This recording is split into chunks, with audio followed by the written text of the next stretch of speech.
Quand j'étais au lycée scientifique, on avait des cours de piscine et pendant la notation, il fallait faire des allers-retours, un certain nombre d'allers-retours pour avoir un certain nombre de points.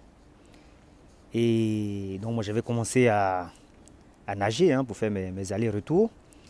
Et à un moment donné, vous savez, l'esprit est bien disposé, mais la chair est faible. Donc le corps a commencé à relâcher, les muscles ont commencé à être douloureux, le corps a commencé à faiblir. Et donc instinctivement, j'ai commencé à me parler à moi-même à très haute voix. J'ai commencé à me crier en disant bats-toi, Gogoa, bats-toi. Et donc cet épisode est resté célèbre parce que les autres qui étaient autour, ils entendaient, mais ce gars, il est en train de se parler à lui-même à haute voix, quoi. Comme si c'était quelqu'un à l'extérieur qui lui donnait des consignes. Donc je criais, vas-y, bats-toi, Gogoa, tu peux le faire, tu peux y arriver. Et hier, du coup, je lisais un livre du révérend Ike, et où il disait que nous devons être en fait notre premier fan, notre premier supporter. Nous devons être notre premier fan, notre premier supporter. Et c'est un peu ce que je faisais ce jour-là.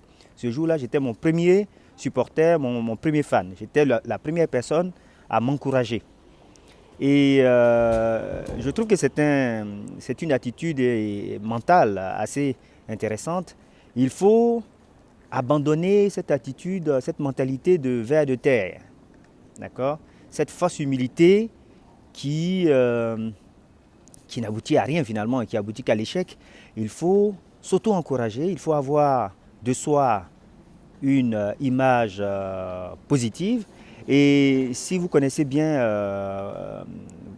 la Bible, par exemple, vous savez que lorsque la troupe de Moïse est allée espionner la terre promise, quand ils sont revenus, ils ont dit, ah ben en fait là-bas on a croisé les géants, on a croisé les géants, et donc on s'est senti comme des grasshoppers, on s'est senti comme des sauterelles. Et comme on était à nos yeux, à nos propres yeux comme des sauterelles, on leur est apparu comme des sauterelles. C'est-à-dire que vous n'apparaissez aux autres que selon l'idée que vous avez de vous-même. Si vous vous prenez pour un ver de terre, les gens vont vous marcher dessus. Si vous avez une image positive de vous, je ne parle pas d'une image hautaine, je parle d'une image positive.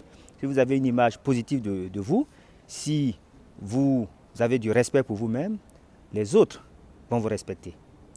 Et donc, il était intéressant de faire le lien entre cet événement du, du lycée et puis cette lecture que j'ai faite hier du Reverend Ike. Donc, soyez votre premier fan, soyez votre premier supporter. Parfois, ma soeur m'appelle pour m'expliquer qu'elle vient de faire, c'est une restauratrice, elle vient de faire un plat et elle s'auto-félicite en disant là j'ai vraiment bien bossé, je suis fier de ce que j'ai fait. Voilà, il faut avoir une attitude comme ça, une attitude positive de soi-même.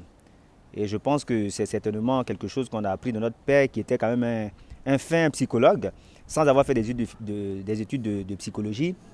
Il avait quand même cette capacité à, à préparer mentalement les gens. Donc il faut construire une image positive de soi, il faut être son premier fan, il faut être son premier supporter et il faut abandonner euh, l'attitude de ver de terre, l'attitude de sauterelle, parce que sinon vous serez considéré comme tel.